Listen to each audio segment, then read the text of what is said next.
mobil itu mobil sedekah dari jamaah yang masih leasing, Yusuf Mansur suruh meneruskan, Yusuf Mansur nggak bisa, kemudian dilempar kepada BMT. Waktu itu dilunasi oleh BMT dan dijual, dan hasilnya sebagian dibagikan gitu. Iya, oke. Bahkan Pak Jani juga menyebutkan Pak di video kemarin itu ada investor yang cuma mendapat nilai pembelian nilai 29.000 Pak. Iya, jadi memang nggak, kalau yang investasinya kecil-kecil itu ya, saya sendiri nggak, saya sendiri Pak ini ada bagian sekian des, sakarepmu lah gitu. Akhirnya kita jadi tahu, oh begini ya. Terus akhirnya kita bela-bela dengan yang programnya dia kan ada program yang umroh, hotel itu, terus katanya pesawat untuk mengangkut umrohnya dia, dan ternyata banyak. Oh berarti ya udah kena semua nih. Kena semua. Jadi setelah itu baru Pak Aris lihat, oh Yusuf Mansur. Pak Zaini di kota wisata itu kan dulu banyak pengikutnya pengacara, bilang gitu. Kok mereka nih tidak segetol Pak? Saya kaget loh Pak Zaini itu, dan saya kaget juga. Ternyata Pak Zaini teman saya, tetangga saya dulu. Pak Zaini kenapa begitu ngotot ya untuk mengurus itu? Karena untuk menahan mencegah terjadinya penipuan selanjutnya. Karena banyak kasus-kasus yang berurutan itu. Betul. Dan itu jamaah korbannya banyak. Di mana-mana, di Surabaya, di seluruh Indonesia. Nah kalau udah begini mungkin, kalau udah beliaunya tersadarkan. Iya. Daripada nanti hutang beliau ditagih begitu banyak orang. Udah pasti. Di akhirat. Udah pasti. Karena kedoliman beliau.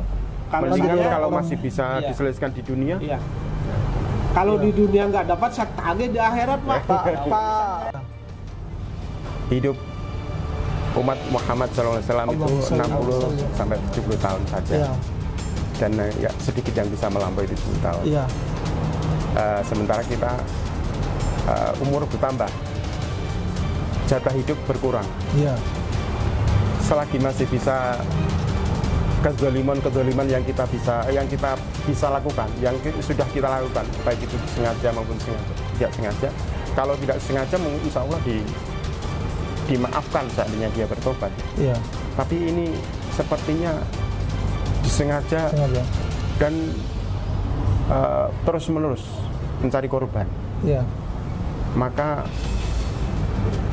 mendingan diselesaikan sekarang kezaliman dengan orang lain. Kalau zalim dengan Allah Subhanahu wa taala, dengan tobat cukup. Allah luas ampunannya. Tapi kalau zalim dengan sesama manusia, harus dimintakan kehalalannya. Kehalalannya dengan cara apa? Kalau orang itu menghalalkan, ya udah nggak usah dikembalikan. Bisa juga ada yang halal harus dikembalikan lagi. Kezaliman mereka harus dibalas. Kezaliman itu harus dihalalkan untuk supaya kezaliman itu hilang gitu. Jadi salah satunya ya harus mengembalikan hak-hak orang yang telah dizalimi agar orang itu bisa menghalalkan hak-hak mereka. Itu sudah mulai macet 2009, kemudian kurang lebih 2010 itu jamaah mulai tasak kusuk, resah kemana-mana. Terus kemudian Yusuf Mansur diminta, waktu itu memang diminta atau dipaksa untuk datang Pak? Pak Aris ingat apa Pak yang dikatakan oleh Yusuf Mansur ketika pertemuan itu Pak? Ya beliau akan bertanggung jawab. Akan bertanggung jawab. Tapi dengan mencicil maksudnya. Mengangsur gitu. Kalau bahasa Jawanya dicicil. Bahasa Indonesia diangsur. Itu setelah 3 kali Pak Aris terima Dan Pak Aris percaya bahwa dia akan waktu itu memang beberapa kali akhirnya dapat cicilan. Setelah itu di setor ke rekening saya gitu. Pak N yang tahu Pak ada pembagian sekian. Kalau nggak salah nggak banyak sih. Tapi jumlahnya kecil-kecil. Nggak sampai paling 1 kalau juta. Investasi, misalnya investasi nggak sampai. Artinya setelah pertemuan 100 juta paling dapatnya 350. Nggak nyampe kan? 350 kalau nggak salah. 350. Pak, artinya setelah 9 juta kali 3 pertama, setelah pertemuan ini ada juga. Iya itu. Berapa cicilan tuh? Ya sekitar itu 350 kalau nggak salah. 350.000. Berapa kali Pak Aris? 3 atau 4 kali Pak. 3 atau ada yang 29.000 juga ada, Pak. Iya. jadi 9 juta kali 3 dan 350.000 kali 3. Gitu ya, 3 kali 4. Dia nggak rutin begitu, jadi mungkin ada yang pertama Tidak bulan setiap bulan, Pak, tidak setiap bulan itu. Iya. tidak setiap bulan, jadi agak gede. Gede. Misalnya dia ngangsurnya sekian, kemudian dibagi secara proporsional ya. Iya. Yang investasinya besar juga besar, yang investasinya kecil juga kecil. Jadi pola seperti ini kemudian terjadi lagi pada kasus perumahan Kaisal Kaisal Mansur. Mansur. Yusuf Mansur, Pak. Cara dia berjanji akan mengembalikan. Ini bersama ya, Pak. Mengembalikan. Berapa kali? Nah, setelah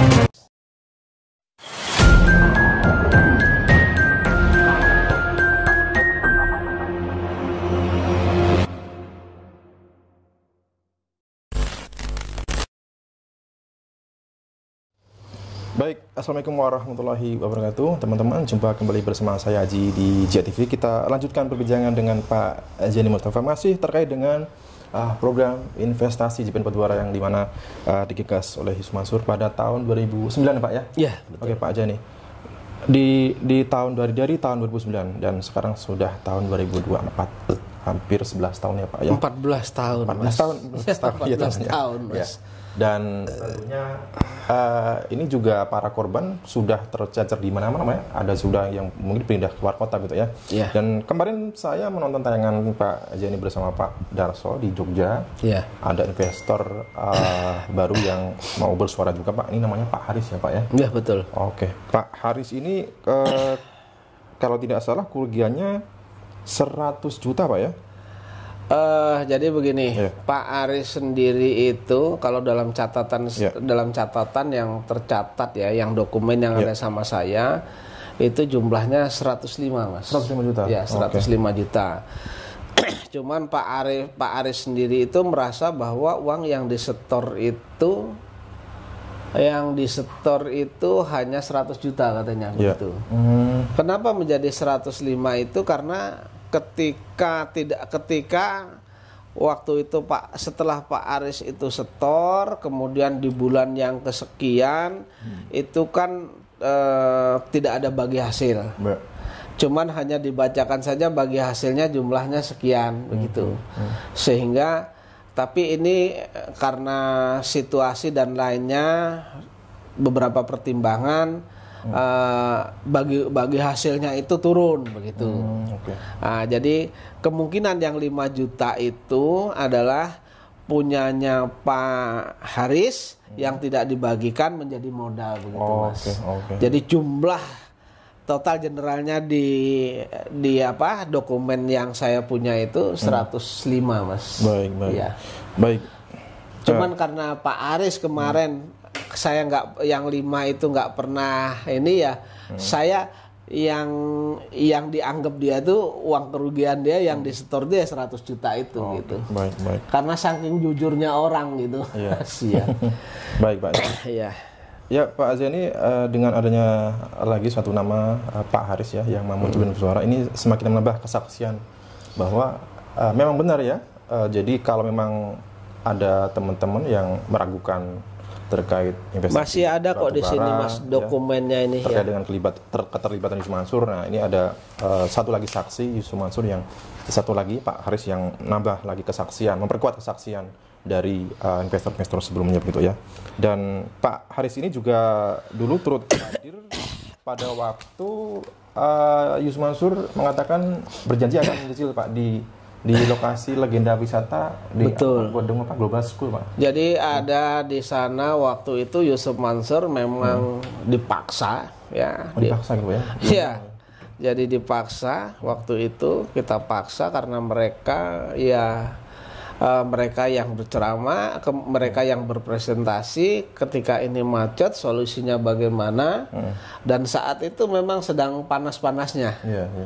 Jadi kalau saat itu misalnya ya kondisinya teman-teman ini udah panas. Panasnya itu dari berbagai macam hal. Jadi ada misalnya uang bisnisnya yang disetorkan.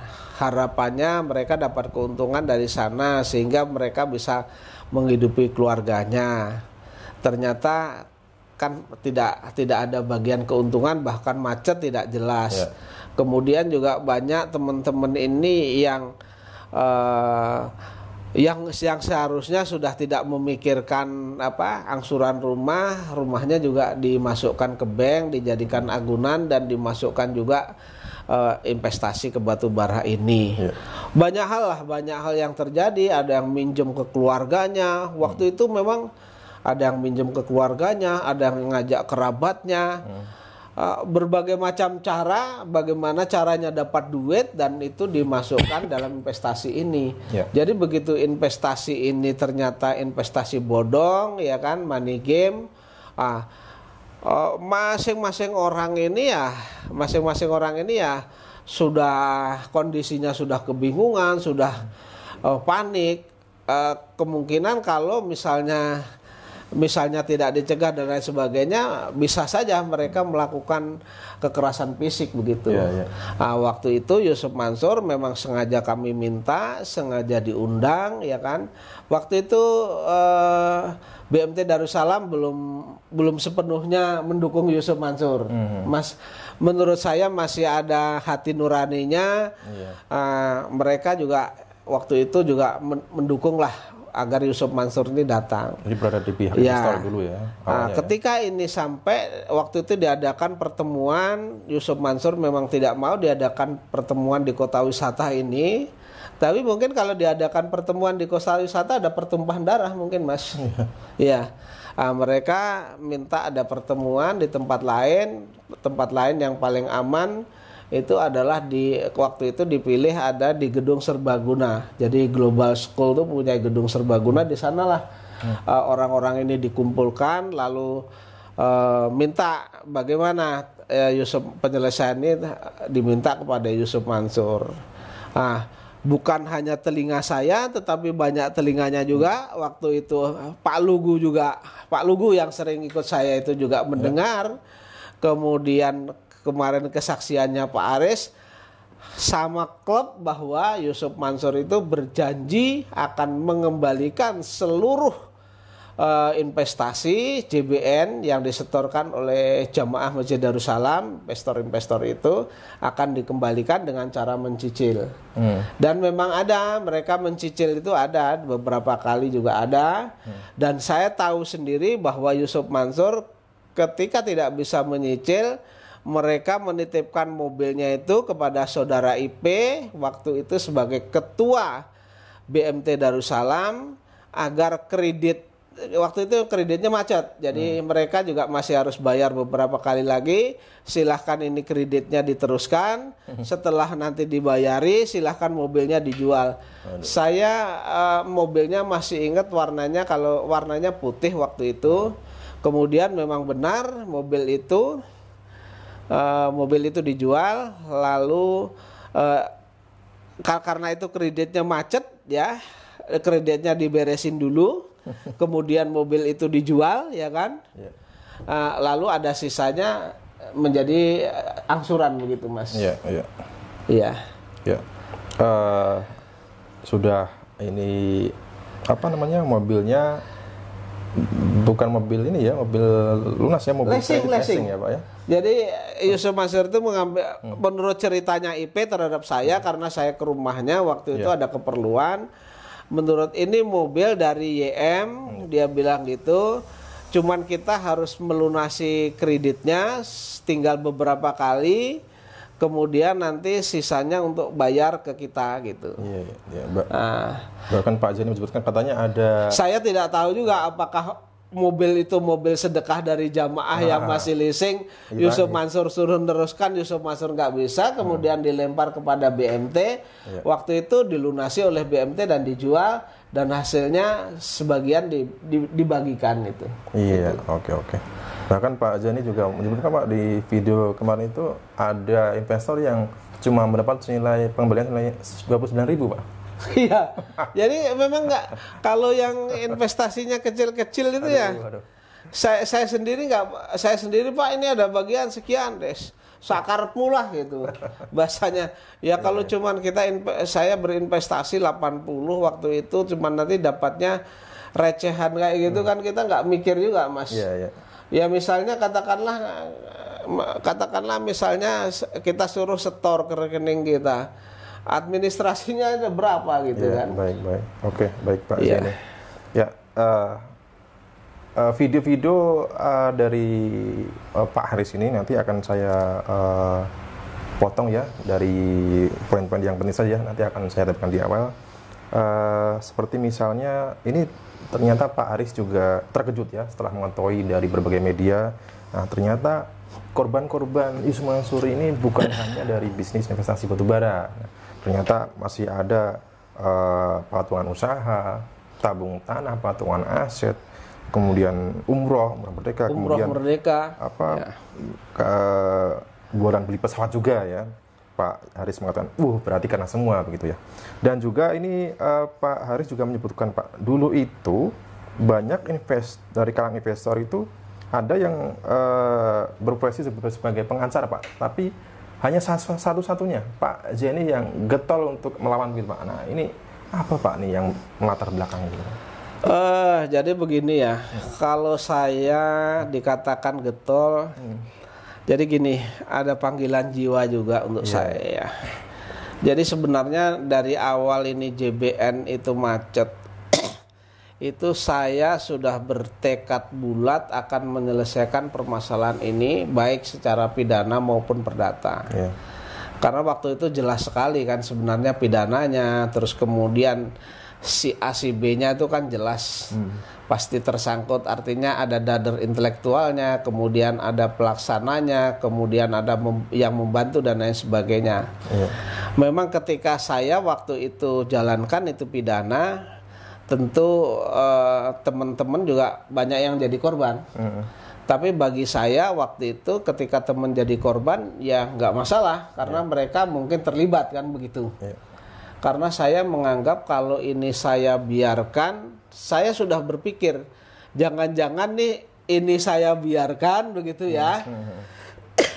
Ini saya biarkan terus kemudian nanti terjadi mereka melakukan lagi di tempat lain. Tetapi ketika ini dari awal sudah kita jebret, kita tabrak jebret gitu ya. Nah, itu kemungkinan mereka juga akan melakukan lagi kan agak rasa jerah juga. Karena dalam catatan saya itu bahwa PT Adi Partner Perkasa ya, yang mana Yusuf Mansur mengatakan di sana sebagai komisaris utamanya ya, kemudian Adiansa sebagai direktur utamanya, itu kan saya sudah mendengar Mas. Jadi ada korban-korban lain ya, korban-korban lain yang mana korban-korban itu juga melakukan proses gitu loh. Dan itu diproses sampai dengan Adiansah itu ditahan di Mabes. Terakhir kemudian ada putusan, kemudian ditahan juga di penjara di Cipinang begitu. Nah, dari awal saya sudah ini kalau enggak akan jadi masalah, di sana saja sudah melakukan, kemudian di sini dibiarkan, nanti akan melakukan di tempat lain begitu. Dan kenyataannya kan cuman saya waktu itu semangat saya dipatahkan dengan berbagai macam pihak yang mematahkan semangat saya. Di antaranya teman-teman yang dekat sama saya, ada yang mengatakan jangan diproses, nanti akan teman-teman sendiri kena, agama Islam menjadi buruk ya kan. Terus kemudian beberapa ulama yang mendekati saya, mereka mengatakan jangan diproses, nanti citra umat Islam menjadi jelek kan begitu. Nah, itu sebenarnya saya masih agaan berjalan begitu ya. Terus kemudian yang terakhir itu berbagai macam propaganda dilakukan bahwa beberapa orang mendekati saya, mereka mengatakan kalau saya tetap ini nekat melakukan upaya hukum, terus kemudian nanti upaya hukum saya ini mereka pasang badan, lalu mereka uangnya tidak kembali, ini kesalahan saya begitu. Jadi akhirnya dari berbagai macam propaganda, apakah itu memang dari hati nurani teman, apakah dari hati nurani ulama, apakah orang pasangannya Yusuf Mansur dan kawan-kawan, kan kita nggak tahu. Akhirnya kita biarkan, saya sudah juga menganggap itu hilang dan lain sebagainya. ingin mencari, ternyata begitu di tahun 2000, kalau nggak salah 2019, 2010, 2019, 2020, 2021 itu saya melihat banyak orang yang menjadi korban, Mas, ya kan?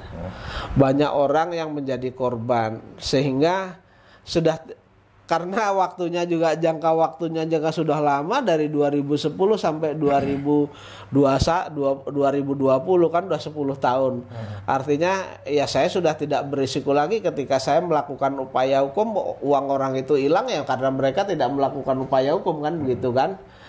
Ya, akhirnya saya niat nawaitu, saya amal ma'ruf nahi mungkar, ingin membuka perkara ini sehingga nanti tidak ada korban-korban yang lain.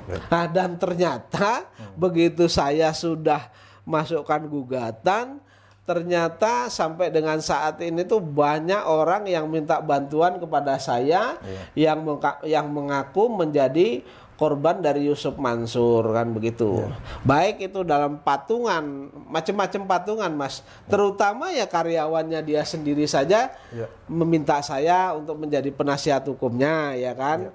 Terus kemudian kalau dari JBN ini kan saya anggaplah masih sekitar sinilah ya.